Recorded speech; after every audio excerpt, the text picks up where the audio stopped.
Greetings, peace and blessings. How are y'all doing today? Happy Saturday. I'm Known Mama.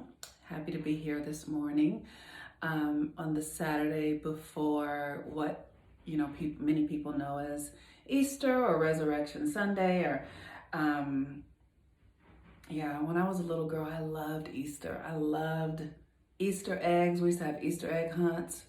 We used to.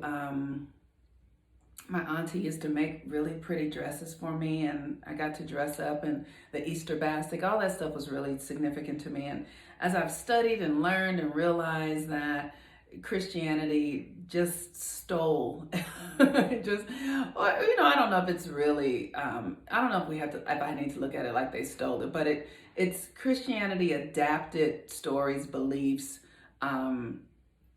philosophies, and created another language called Christianity that we all in this modern world celebrate. And I have realized that is not my truth. But I do take it on in this way that I ask personally, where am I resurrecting myself? Where am I allowing myself to be resurrected?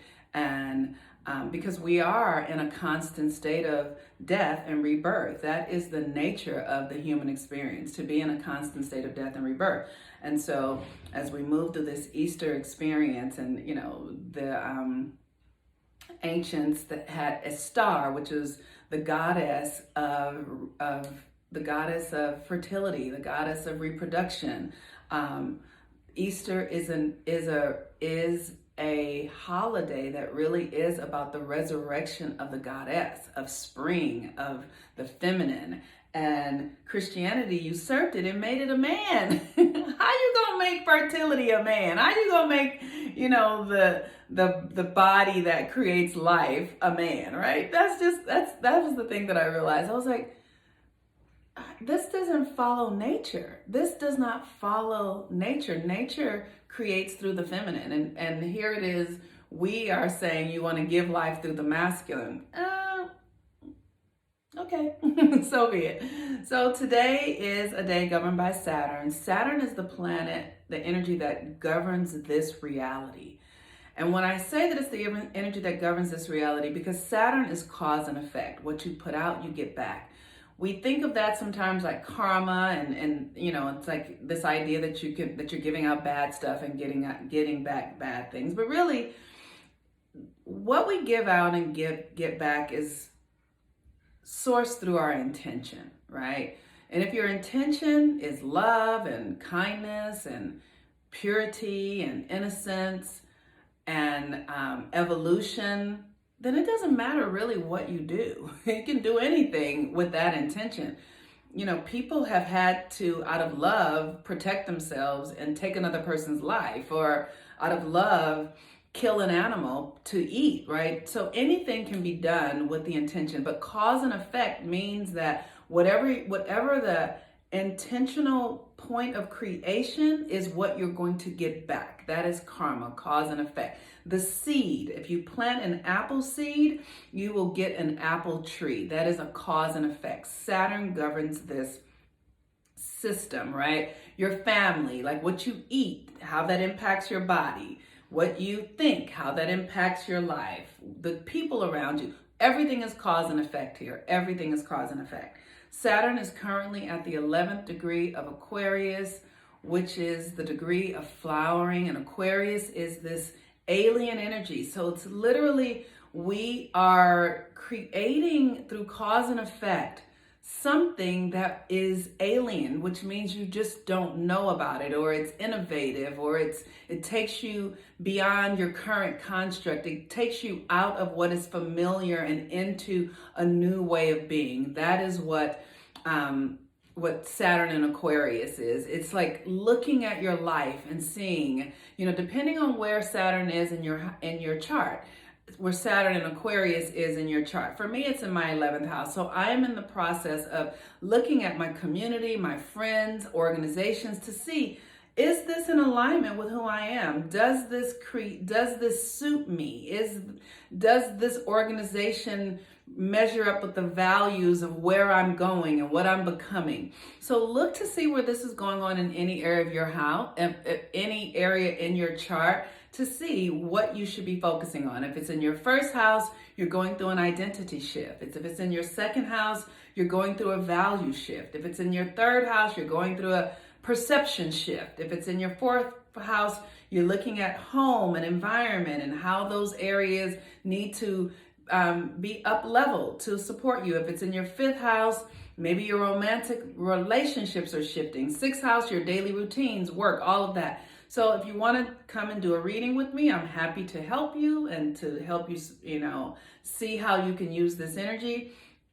But we are literally shifting our lives in really significant ways because of Saturn in Aquarius. At the 11th degree, it says it's flowering. What are you becoming? The moon today is at the 5th degree. When I looked at it, it's in Capricorn. And the 5th degree of Capricorn is an energy of, I don't remember. And I don't have my book with me.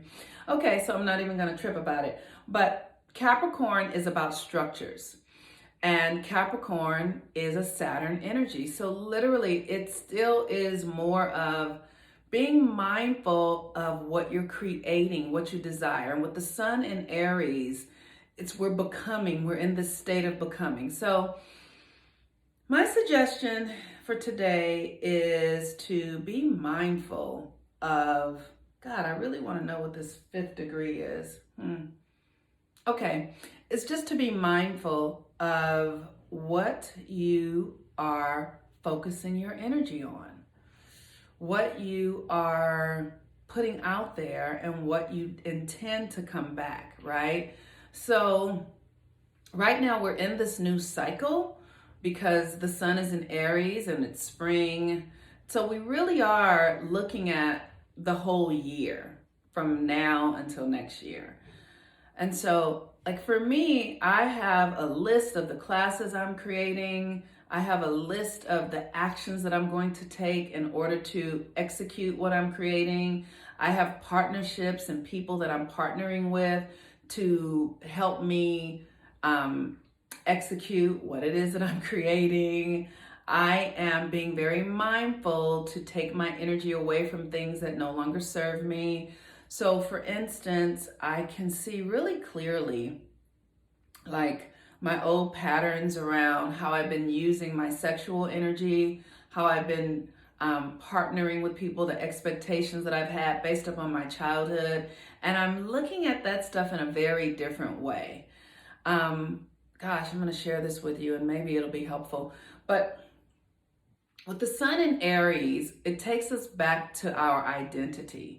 And how do you identify yourself from your childhood? Like the meaning you made about who you are.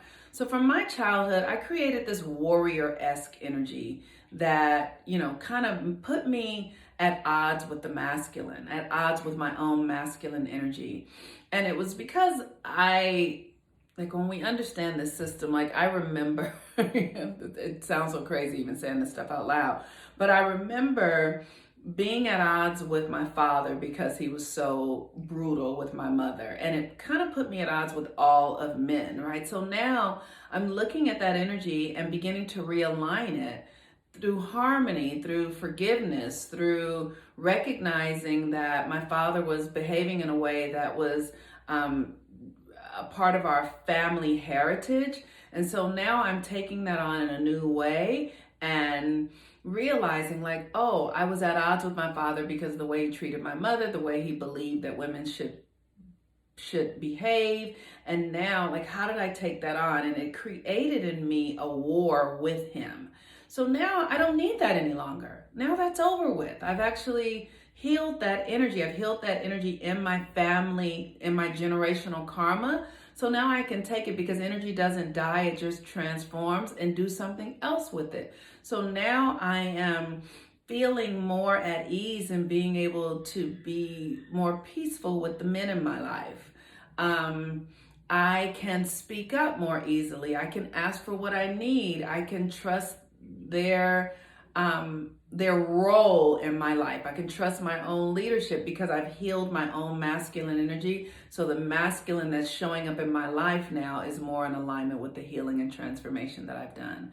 So I'm just offering to you what I'm doing so that you can begin to shift this in your own life, because that sun in Aries is very significant to bring us back to the beginning, which is our childhood stuff. So with that, I hope this is helpful. I encourage you to sign up for the 13 Moons class. We're going to be working with shifting our sacred rage. And you know, like, what are the things that you've been angry about since you were a child, and making something new of that energy, taking it out of an old way of being and putting it into a new way of being for an entire month. Sacred rage, utilizing your anger for transformation and change. The class starts tomorrow, so I would love to have you there. Every month is $97. The first month is $97, and we would love to have you there. It's a Facebook-based class, even though we do it on Teachables. So if you don't have Facebook, it might not be the easiest thing for you to do, but we do send emails and all that sort of stuff out. So I'd love to have you. Peace and blessings. I'm the Moon Mama. Bye-bye.